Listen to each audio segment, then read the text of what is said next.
I'm Laura. And I'm Jessica. We're two moms from Colorado doing the best we can not to mess up our kids too badly or rip out too much of our hair. We started this podcast back in 2018 as a way to get together and just talk about being moms, venting and sharing funny stories. We try really hard not to be preachy or give out advice. We just want to talk. However, we don't mind sharing your advice and we love sharing your stories. So send those emails to theparentmemoirs@yahoo.com. I'm Laura, and I've been married to George since 2009, and I have two sons, TJ, who was born in 2013, and Nathan, who we adopted in 2016 when he was 17 years old. I'm Jessica, and I have been married to Mike since 2010. I have 3 daughters. I have Gabriella, who was born in 2007, Olivia, who was born in 2012, Amelia, who was born in 2014, and last but certainly not least, we have our son Liam, who was born in 2015. Now that you have a lay of the land, let the madness begin. Love your faces. Keep it sane.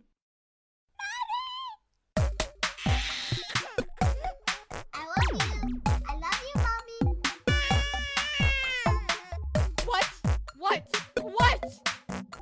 It's time for the Parent Memoirs. Let's go ahead and get into the show because I do want to talk about this on air. Okay. It's kind of funny.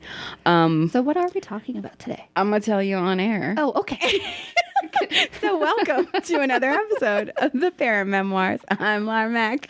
I'm Jessie James. Listen to that. Woo-hoo! Look here. Frank and Toes is in the house. No. It's Gimp Master Flex. Gimp Master Flex. Oh my God. We are back, bitches. Okay, so it's so funny because we're going to record an episode of the Parent Memoirs and we're going to record a quick episode of Cues and Cucumber. Oh, okay. And what I did was I wrote out 2 little kind of like outlines. Yeah. And the top of this one said Jessica health update. And the top of the other one said Tanya health update. And I was like, we are getting old. Or maybe we're just broken. I don't know. I'm going to go with broken. I'm going to go with broken. Yeah. So we haven't really talked too much about your foot. Tell us what's going on. So the reason there hasn't been like an episode in a minute is because, there's a lot of reasons. It is not just this foot. No. Trust me. No. It's not just the foot. There's been a lot. But that has been definitely one of the factors. Oh, by the way. What? Woo! Open it. I It's got pretty. a present. It's awesome. It's purple. Yes. It's mauve. It's a purplish pink. Wouldn't that be mauve? Yeah. Well, that's so nifty. And See? your parents got these? Yeah. That's so super sweet. So, if for those of you who've listened to Cues and Cucumber, you know that for Christmas, my parents got me 2 microphones to give to Jess and to Tanya, both so that we can record through Skype. Yes. Because that plugs right into a USB. You don't need a mixer. Oh, okay. It's all right through your laptop, which is exciting. That means you and Tanya and I can all do it together. Yes, we can. I'm so excited. Oh, my God. So that was one. There's just been a lot. It's the holidays. It's all kinds of stuff. But little Miss Jessica she's a wounded in action mom. Why don't you fill everybody in on what's been going on? Well, I mean, I had to have a very horrendous bunion taken off my foot because a few years back, my hip was all messed up.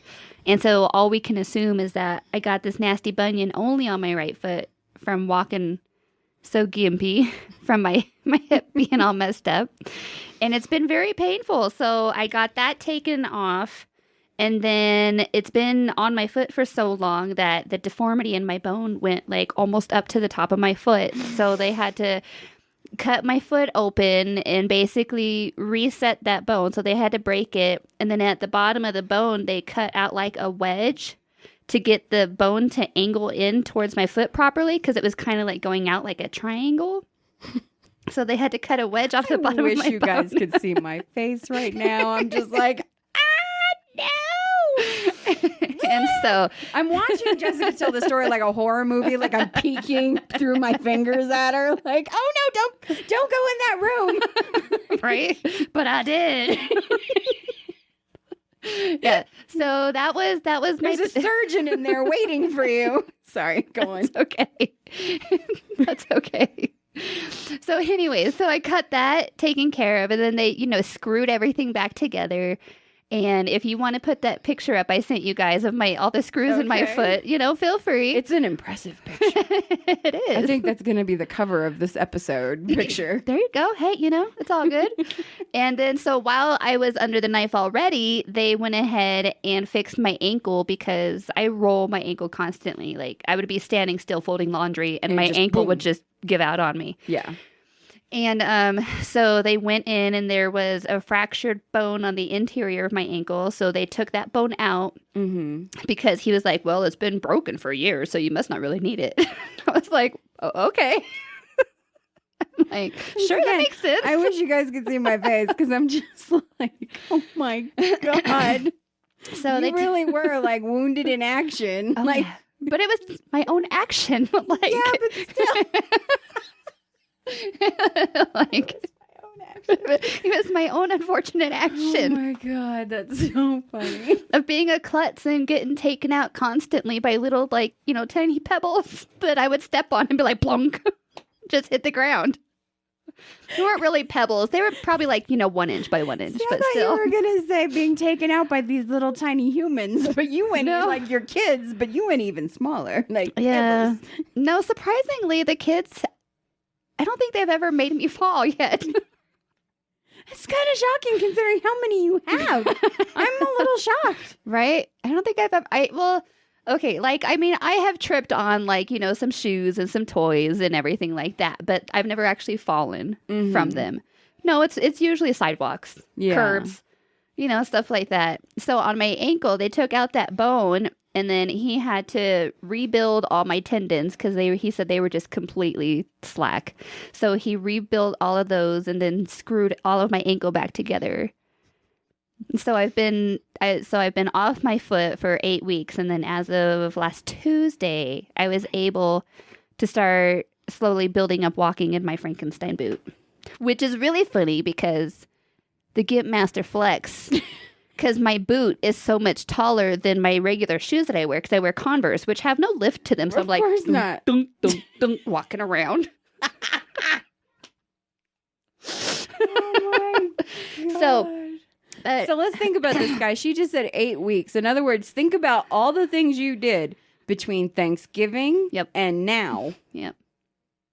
And I couldn't walk. Wow. That's a long... When you say 8 weeks, it doesn't sound that bad. When you actually think about it in that kind of time. And especially the time of the year. Jesus God. Between Thanksgiving and Christmas. That's a lot. With 4 kids, it's a lot of shit going on. It was. It was, but we survived it.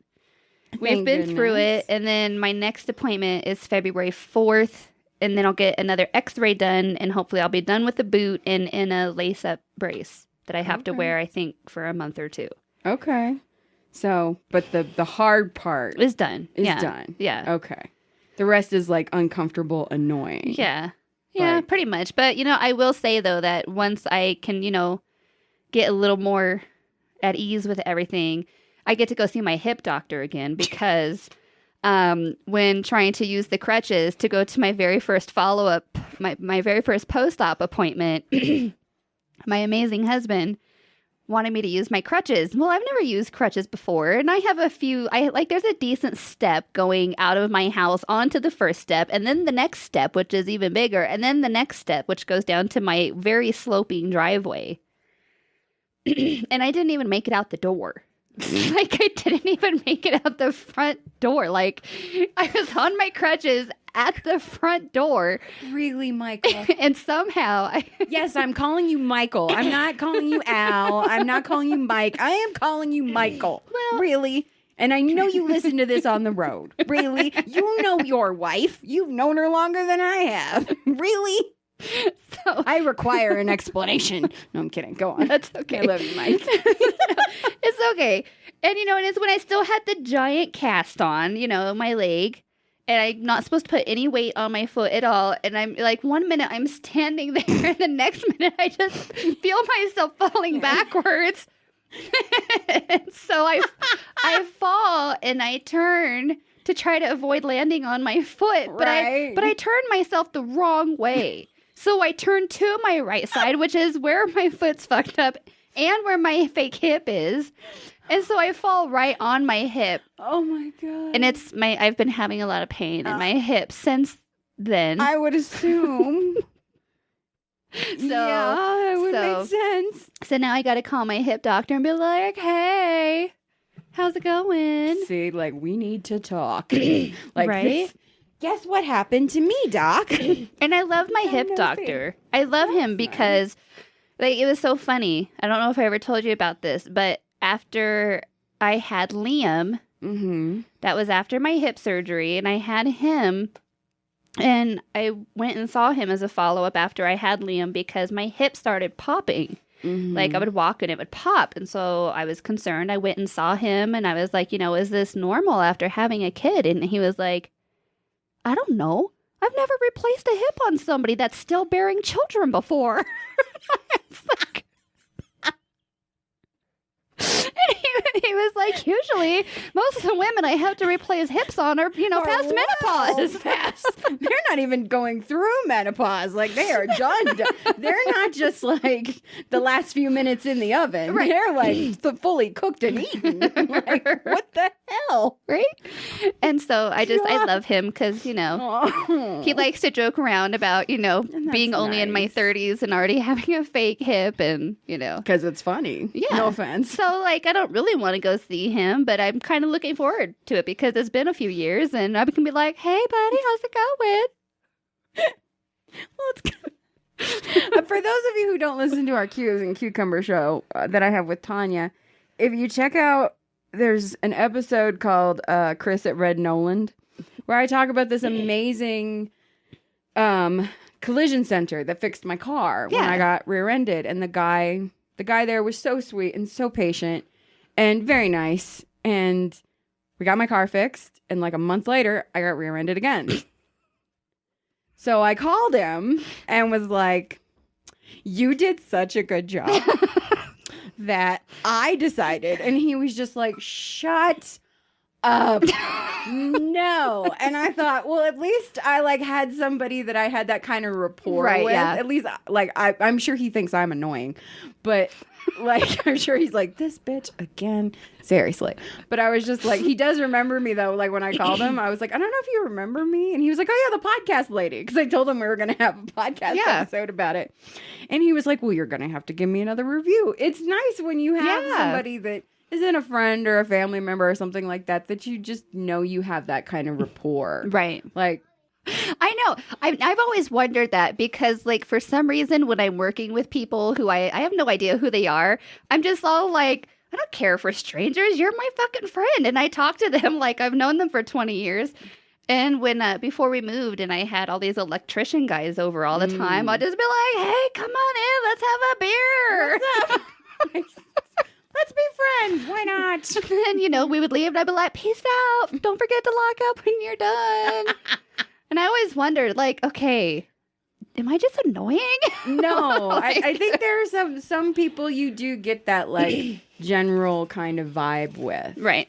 Like, yeah, you just do. So that is what has been going on with Jessica's foot. Yeah. We're going to do a quick little episode here. There was two things I wanted to talk. I forget. These mics, I did not realize this. These mics, only if you're right, like, talking directly into it. They don't read from the side, which I did not know. So I'll be talking like this, and then I'll listen back to the recording trying to edit. Okay. And I'm like, that's so weird. I know. I never could figure out, like, well, what was Tanya doing, or what was Jess or I doing during this moment? Yeah. I don't remember moving away from the microphone. Like, what happened? And I finally realized. I was watching a tutorial video on something else, and they were like, yeah, that's... Oh, okay. Yeah. Well, good to know. Oh. I did set up these little outlines. They're very Jessica-centric shows. Like, even our customer service things involve kids, which is kind of funny. That works. Roundabout way. So we're going to talk about one quick thing real quick. We are going to do another deep dive for the Parent Memoirs. I've started looking into the Menendez brother. We did Casey Anthony, so instead of talking about another poor little baby being murdered, because I don't know if I can handle it right now. Right. We're going to talk about two rich, spoiled little douchebags who killed their parents. Right. Hey, you know what? Variety. You know what? There you go. So if you have any ideas of what you'd like to cover, because I feel a little awkward Googling like famous child murderers or murders. It feels right? just a little. Yeah. And I don't know if I can. And obviously the first thing that comes to mind is Jean-Benet Ramsey. Yeah. No. Can't. It's this. Listen to the last podcast on the left. They do a great breakdown of it. I cannot. I thought maybe, and I'm going to try to dig into it a little bit. To JonBenet? No. Or to Elizabeth Smart to see if I can handle it. I don't know I don't know what that one is. Elizabeth Smart is the happy ending. She was kidnapped. She was Utah. I think they're Mormon. Yeah, they're Mormon. She was kidnapped right out of her bedroom as a little girl, and she was kidnapped by this handyman that they had hired. He was like a drifter, and they were like trying to help him out. Of course. And he kidnapped her and took her out to the woods, and everybody was looking for her at the time. Yeah. And then one day she was walking down, like, it was in like full on Mormon, like nun kind of covering with the face mask and the whole nine. And I don't know all the details of this, so please forgive me, but she was walking down the road. It was him, and she also had he had a female sidekick that helped keep her in line, basically. And a stranger or something was looking at her and talking to her about something, and she just was like looking just here because it's all you could see. And she was like, "Are you Elizabeth Smart?" And she went, and all hell broke loose. And it was like a happy ending. Yeah. Like she came home and it was amazing. And she is, for those of you who don't know anything about Elizabeth Smart, even if we don't do a deep dive, she makes these amazing speeches, like, because she had to go back to school and stuff. Yeah. And it's a conservative, Mormon community. And they did like an abstinence thing. And they were talking about how, I guess the person who got up to speak was like, if you lose your virginity, you basically become a used piece of gum. Does somebody want a piece of gum that's already been chewed on? And she was like, so I'm a piece of gum? Like, she got married in Hawaii. Her wedding pictures were in People magazine. I cried looking at them because she's amazing. And it's a happy ending. Right. Like, yay! Not something that ends in horror and tragedy and murder. Right. Like, yeah, but the details of what happened when they were out in the woods. Yeah. Okay. Not sure. All right. I'm gonna kind of test the water, see how I'm feeling. But we're gonna do the Menendez brothers. So I actually got the book. I got it yesterday. Started listening to it, and basically it's running it through. I'm at the part in the book where they're running it through like what everybody knew in real time. Right. Not necessarily being like, here's what they did and here's how they lied, and kind of like what the public perception was and the things that did jump out to them. Right. And little things here and there, like the cop, the night of the murder, they didn't test them for gunshot residue. Like this veteran homicide detective didn't test the people who found the body for gunshot residue. Huh. Why? Like, it was a mistake. So, and later he is just kicking himself. Like, oh my God. Yeah. Ugh. I wonder if there will be individuals in our audience who don't even know who the Menendez brothers are. That is a great point. It's so funny.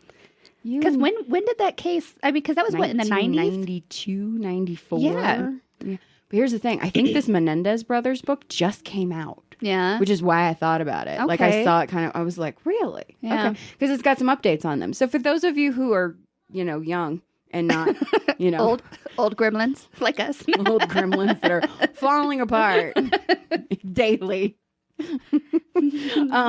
Menendez brothers were two rich, spoiled, rotten, fucking little douchebag twats who murdered their parents for the money. Basically, their dad was was a Cuban immigrant, had come to the United States and had made it in Hollywood and in the music industry and all this stuff. And they'd made a lot of money, but the boys weren't really like living up to the potential that he thought they should be. So he was going to cut them out of his will. So they killed them. And of course they got caught. Yeah. And they this story, for anybody who's seen cable at all, this trial kicked off court TV. Oh, really? This was it. Okay. Right? Because they allowed cameras in the courtroom and shocked the shit out of everybody. Nobody saw it coming until opening arguments. They claimed that Jose Menendez, their father, had been sexually molesting them, and they killed them, him and their mother, because they were in fear for their lives. And I mean, it is graphic. Yeah. It is. The testimony is graphic as fuck, and it is disturbing. But when you know, I think it makes it okay, for me at least, because you know they're lying. Right. And there are reasons we know that they're lying. Now, I listened to something, I can't remember what it was, but it was a couple, and the guy was showing his wife, who was a little bit younger than him, like clips of their testimony. And she like paused it and was like, "Are you sure they are lying? You better be sure they're lying." Because like they were kind of convincing, but when you know the backstory, no, they were not. They were not. They were not. So maybe just knowing that it was a lie, like I don't know. I'm gonna keep digging into it. Yeah, so we'll see. Okay. So now that we got some of the funny out of the way, let's have a horrible conversation. I haven't told Jess what we're talking about. Which really quick, it's really funny because when I told Mike yesterday that we were recording today, he's like, "What are you guys talking about?" And I was like, "I don't know. Whatever Laura wants to talk about." And he was like, "Well, why don't you ask her?" And I was like, all I could think was, I think she likes to make it a surprise. I do like to make it for you and Tanya. I do like to make it a surprise. Which I don't mind. Because a lot of the times your first reactions, like your go with your gut instinct is the funniest. Right. Like, and it's always one of those moments where it never fails. If I tell Tanya or you in advance, your first reaction, I'll be like, damn it, why didn't we have that on mic? Right. Always. It always happens. Right. And he was like, well, don't you want to be able to like research or think about what you're going to say? And I'm like, no. I will tell you. If there was something you needed to research. I know. Yeah. Like, and part of the reason I wanted to talk to you about this is because I assume that you have more. I don't have a frame of reference. Okay. And I need one. Okay. Okay. Yes. I promise, by the way, we will go back to the funny before this is over. Let's talk about the death of pets. Okay. Okay. Are we talking about? No, Pete's fine. Oh, okay. She's like, what happened? No, like... Pete's running around the backyard. Pete is fine. My parents had to put one of their dogs down, Ben. Okay. My parents had these two little Pomeranians that they got, and what makes this more difficult is the fact that they got these dogs when my nephew was first born. He was the first grandbaby. They didn't live here, and that, like, when they got home after he was born, they realized, like, it was like empty nest. They wanted to hold their grandbaby. That's all they wanted, and they didn't have one. So they got these two little Pomeranians as substitute grandbabies. Okay. And they named them Ben and Jerry. Right? I love it. That's so cute. Funny sidebar story about Ben and Jerry. There was a point where I was pet sitting for them, and I had Bender at the time. Bender, I could open up that front door and leave it hanging open. Bender wouldn't go anywhere. Those two little bastards, they would run out and just go on adventures together. And it was like, oh my God. So it was October. It had the first snow had just fallen. Now, it was a dusting. It wasn't too bad, but there was snow on the ground, right? I am barefoot, right? And these little bastards, I opened the front door to get something. I think there was like a package on the front step or something. And those little shits like snuck past me and went tearing ass down the road, right? And we just moved into this house. I go tearing ass down the road, barefoot, in the snow, screaming, Ben and Jerry! I look like a crazy fat chick chasing the ice cream truck in the snow, barefoot. I'm sure my name, because they can't see these tiny, I'm not chasing after big dogs. I'm chasing after two dust bunnies, like rolling through the neighborhood. They don't know what the fuck I'm doing. like, I was gonna kill those fucking dogs. Like, I swear to God. Oh my God. So, they were their substitute grandbabies. Yeah. Right. Sadly, Jerry was attacked by a Rottweiler that jumped the fence. I don't know if you remember that. I don't. Yeah. It was bad, like right in front of my dad. These two Rottweilers jumped the fence and attacked both Ben and Jerry. Ben got away with just like a little puncture wound, but Jerry died in my dad's arms. Just absolutely traumatic for my dad. But Ben, he's these dogs are as old as my nephew. Yeah. Who is 13 this year. That's crazy. I know, right? So now granted, we'll get to that here in a second. So Ben hasn't been doing well. My parents did get another little Pomeranian because they kind of could sense this like about a year or two ago. Yeah.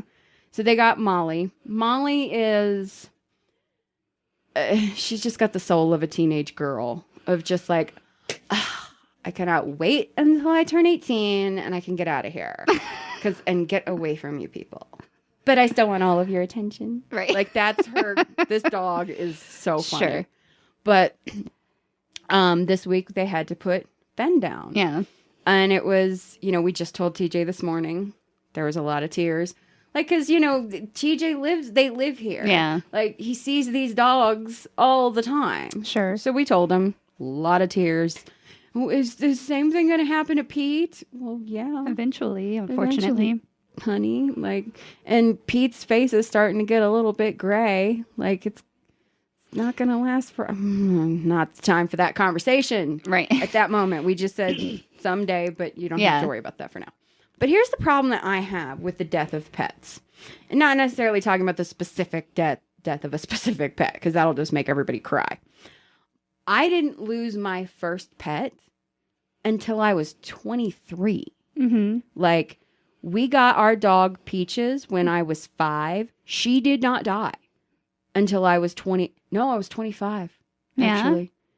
She died when she was 20. That's crazy. Little dog? That dog, yep, Pomeranian. Yeah. No, like... Yeah. She lived forever. I have no point of reference for the death of a pet as a child. I don't know like what somebody could have said to make me feel better because I literally never experienced it. We did have one dog. His name was Jody, but he was my mom's dog when she got married. Okay. And he died when I was like 7 or 8. Yeah. Like, and we'd gotten Peaches 2 years before that. Peaches was my dog. Jody was my mom's dog. Right. Don't get me wrong. Jody loved us, super protective. He was just like Bender. Yeah. He was super protective of us. But he just wasn't my dog. Yeah. Like, Peaches was my dog. And then my cat died like the next year. So I just don't have a point of reference. Like, how have you handled stuff like that with the kids? Especially having more kids and them being at different kind of... Well, I mean, pretty much the same way. I mean, we've lost... we've lost 2 pets since that Gabby can remember. Okay. And I mean, it was pretty much the same thing. I mean, both of them had, gotten old. And, and they just had health issues. Right. And and she knew that. She was smart enough at that point to understand that they're getting older. She can see that they're not getting around as well. And I remember with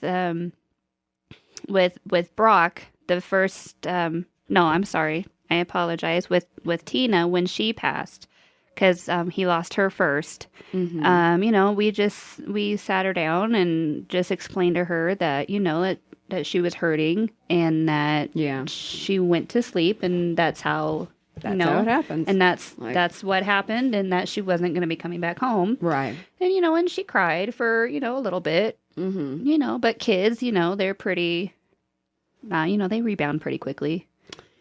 Yeah. What was it? I can't remember when we told TJ this morning, I said George said like, Ben went to heaven to be with Grandma Mimi, which is his great grandmother who just passed right last year. And he said something. I can't remember what it was, but the next thing you know, TJ was in tears and then laughing and then kind of moved on. Yeah. Like, it was very short. Yeah. But I do worry, but that's with my parents' dog. Right. With Pete, that's a little bit different. This is not going to be pretty. Right. Well, see, and when we lost Brock, when Mike had to put him down, it was, pretty much the same circumstance.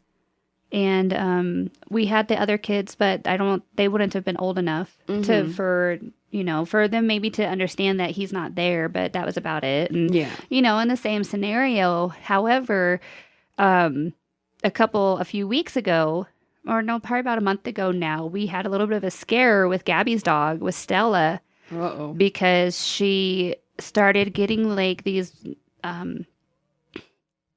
weird lumps in her eyes, like not in her eyes themselves, but in her eyelids. Oh my God. And so she just kept getting like these little clusters of what looked like styes in her eyes, to the point to where like her eyes had almost swollen shut, and like they were bleeding, and it was just like, it was bad. Mm-hmm. And then I had taken her into the vet, and they gave me some pain meds and some antibiotics. Mm-hmm. And she took those for a week, and it kept getting worse. And then when I think she was on her 8th day of her antibiotic, Mike and I were looking at her, and her entire face had started to swell. Like she had these, so like something is wrong, she had these masses that had just formed under her, towards the back of her jaws, like between her eyes and her ears. And so of course the first thing that we're thinking, is like, oh my God, what if she has cancer?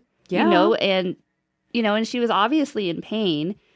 And, and Mike and I, we just sat there and we were thinking about it. And unfortunately, we're at the time not in any kind of position, with it just having been Christmas and everything else, to have to fork over thousands of dollars to try to. Yeah, it would be. It would. Yeah. Yeah. You don't even have to say it. I get it. Yeah. And so, and Gabby at this point, she's 12. She understands this. Yeah. And so at that point, Mike and I were having the conversations with ourselves, or like with each other, of, okay, like, how are we going to approach this? How are we going to handle it? Because it was going to be absolutely devastating for her if she had to lose her. And, and it was, she was already like crying, and she was upset that, she couldn't initially go to the vet with the dog because she was in school and stuff. And I didn't really think that, I didn't know if it would be a good position for her to be in, to be at the vet and have the vet say, yeah, it's cancer. We can't do anything. Yeah. But so we had a little bit of experience with that with Gabby, and quite frankly, like, I was mortified, of how she was going to handle it, and how I was going to be able to help her handle it, because I had no idea. Like, we don't give out advice on this show. We just talk. Yeah. Anybody has some really good advice, because it's coming. Like, right. It's gonna happen. Yeah, and one of the hardest parts that I knew it was gonna be is whether or not I was gonna be able to be strong enough to not be emotional with losing a pet, to help her. Right.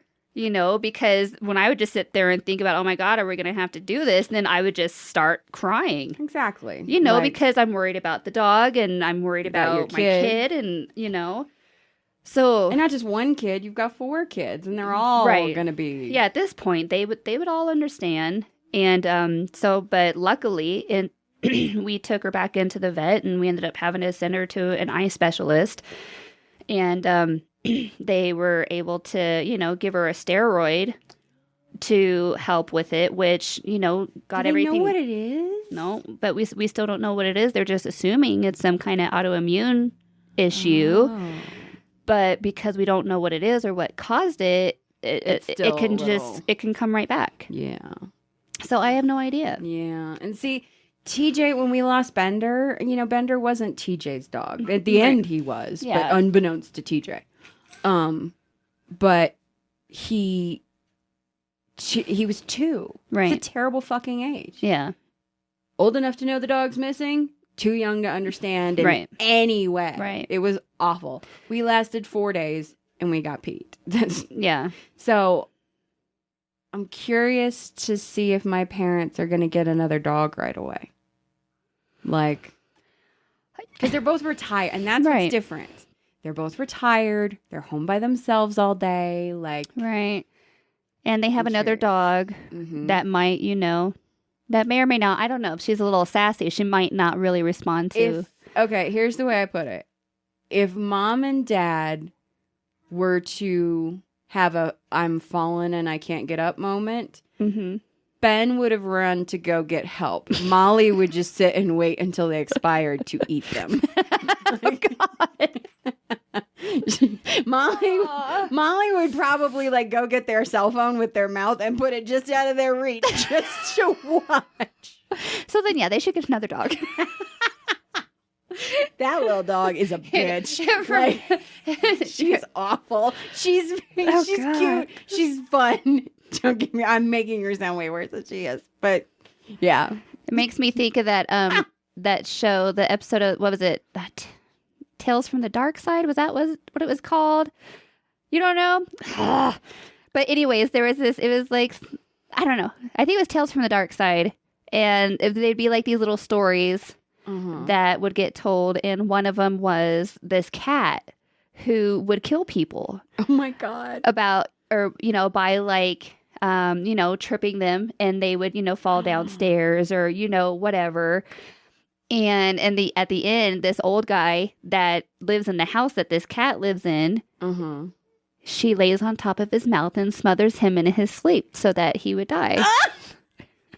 It was like Tales from the Crypt, Tales from the Dark Side.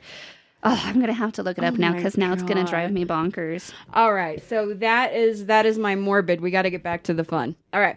So this is the last thing because this is funny. Okay. Oh, Tales from the Crypt. Yeah, that's what it is. Okay. Tales from the Crypt. Yeah. That I know. Yeah. You said Tales from the Dark Side, and I was like, I don't know what that is. That guy. Tales from the Crypt. Yes, okay. That I remember. Yes. Okay. Sorry. So this is from Abby A. from Australia. Ooh. She sent us this. Yay. And she said, if I didn't know that for certain that you weren't in Australia, that was what she titled this. And she says, I work in the restaurant of a wedding venue. And remember, this is Australia. The whole place is secluded, scenic bushland, and it backs up to a major river. Okay. Just very wilderness, type place. Given how easily a child could get lost in the area and potentially encounter wildlife or fall into the river if they strayed too far, we don't allow any child to be unaccompanied on the premises. Makes sense. Sounds like a duh. Yeah. Right? Says most parents are completely compliant with this rule as it is entirely to ensure their kids' safety. Right. Today is an open day for the whole facility. Couples can come in and look at the chapel and various functioning centers, look around the grounds, and finally have lunch in the main restaurant to get a sense of the cuisine we offer, which sounds very nice. Yeah. It says we typically get about 50 to 100 people on these tours, and occasionally with children tagging along. I'm working in the building to start my shift when a mother and a little boy, maybe 2 or 3, calls me over.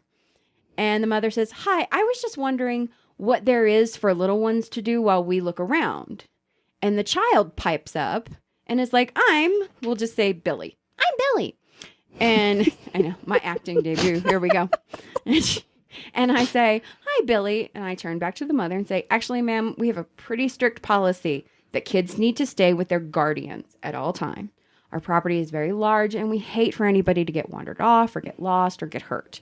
And the mother starts screeching, well, he can't come on the tour. He'll get bored. Okay.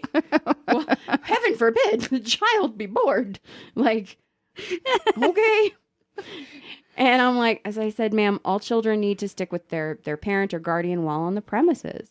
And she looks at me and says, well, couldn't you keep an eye on him? Willing to hand your child off to a random stranger. Wow. Like, okay. All right. And I say, unfortunately, I'm needed in the restaurant. And as I said, he'll need to stay with you. I'm not his guardian. And the child pipes up and says, I'm Billy. I say, hi, Billy.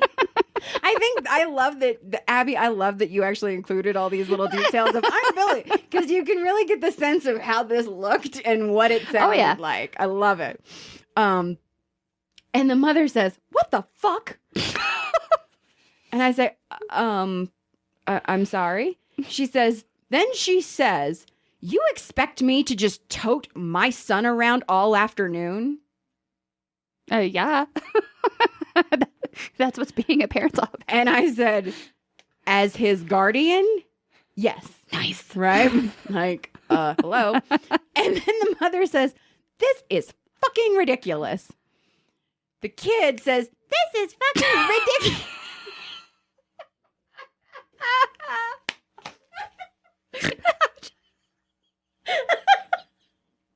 Abby, this story isn't even halfway through, and this shit is hilarious. Thank you, Abby. Oh, I snorted. Sorry. See, this is why we talked about the dead pets before. Yes, absolutely. There we go. Okay. I'm trying not to laugh, and I say, "I'm sorry, ma'am. I didn't make the policy, and it is for the safety of your child. Bushland and rivers can be hazardous for unaccompanied children." And the mother says, "Are you trying to tell me how to parent?" "I'm trying to tell you to parent, ma'am." Like, that's what I would have said. Like, "I'm not trying to tell you how. Clearly you don't want to." Right, yeah. So maybe you should have considered this about, maybe 2-3 years and 9 months ago. Right. Like, what the... Okay. Yeah. Whatever, just saying. I say, "Absolutely not. I'm just letting you know what the rules are. Look, I see my manager just over there. How about I go get him and he can come have a chat with you?" And the mother screeches, "Fine." I send my manager over, and she has a similar yelling match with him while I take the opportunity to duck inside and start my shift. 2 hours later, the tour group is down to its last couple of people finishing their meals, and I haven't seen Billy or his mom since I came inside. So I figured maybe she just left. Yeah. Sweet, right? As I'm clearing dishes off the deck, I finally see them. It's a soggy woman dragging a soggy child up the hill from the river. I take a moment to wonder if I can slip away and let someone else deal with her. I can see from here that she is irate, but I am just too curious to see how this happened, and I know Laura, Jess, and Tanya will want to know. Aw, yay! So I grab a stack of hand towels and go to meet them at the top of the hill, at least to dry off the little one. Yes. And the mother screeches, "How dare you?" I say, "I'm so sorry. What happened?" Abby, I'm going to let you know that was a smart ass thing. It's pretty obvious what happened, but I love that you asked. You had the balls to ask, and you lived. Good job. I say, "I'm so sorry. What happened?" And the kid, Billy, pipes up saying, "We went swimming." I say, "I can see that." The mother, "Your manager was completely unhelpful. He just repeated the same bullshit you gave me. It's like the two of you were in on it." In on making you parent the child that you chose to have. Like, okay, gotcha. Wow. I say, "I'm sorry, ma'am. It's just the policy." And the mother says, "Right. Well, Billy came with us at the start, but he got bored, just like I said he would." Ma'am, once again, what? So fucking what? All you had to do was make a quick even if you didn't even want to go through that. Hey, is there something for the kid to do while I look around? Right. That literally would have been a 2-minute phone call. Right. 2 minutes out of your day. But then you would have missed the amazing swim. As usual, Jess is the wise one of the two of us. I've missed out. I say, "I'm sorry to hear that. The tour is probably a little too long for kids."